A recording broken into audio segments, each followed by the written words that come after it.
Have you ever felt like no matter how hard you try, life just keeps breaking you again and again? Like success is always a few steps ahead and you're running, but never quite reaching it. This is the story of a little sparrow who felt exactly the same. A sparrow who thought her life was cursed, never realizing that the very pain she was running from was the pain meant to save her. She lived along a dried-up riverbed where the wind carried only dust instead of water. Every morning she woke up afraid. Every night she cried herself to sleep. Her wings were weak. Her nest barely held together, and her heart felt heavier than her entire body.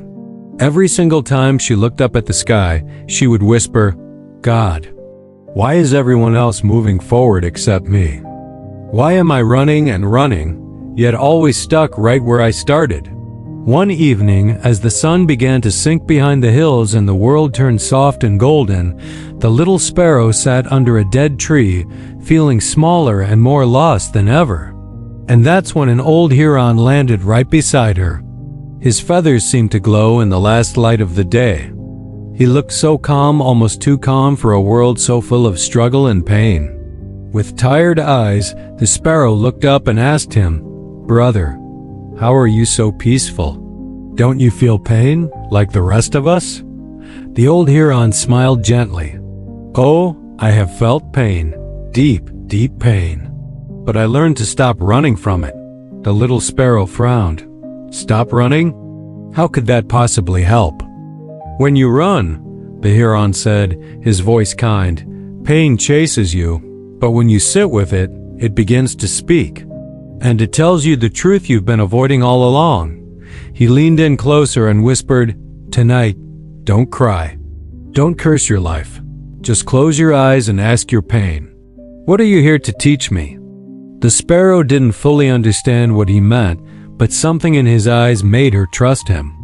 That night, for the very first time in a long time, she didn't cry.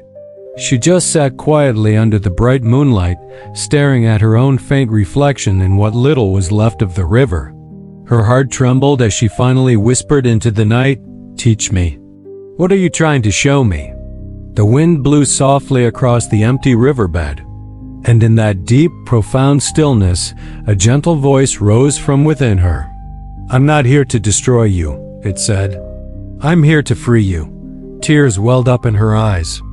And suddenly, she remembered all the things she had been so desperately chasing, wanting a prettier nest than the other birds, wanting a louder, more impressive voice, wanting to be admired and looked up to.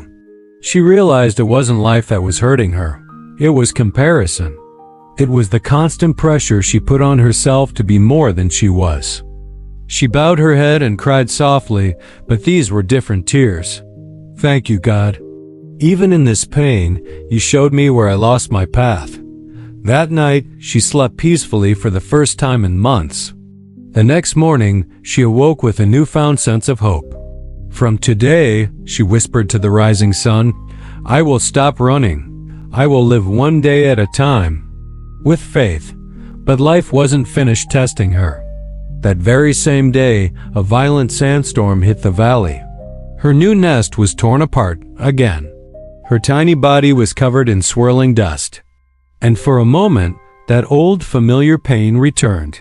She cried out, "God, not again. Please, not again." But then she remembered the heron's words. She folded her wings close to her body, placed her head down, and whispered, "Thank you, God, even for this." Maybe this, too, is a lesson. She hid beneath a large rock for hours as the storm ripped through the desert. But when the storm finally passed and the wind settled, something unbelievable happened. Tiny green seedlings began pushing their way out of the sand. Life was returning.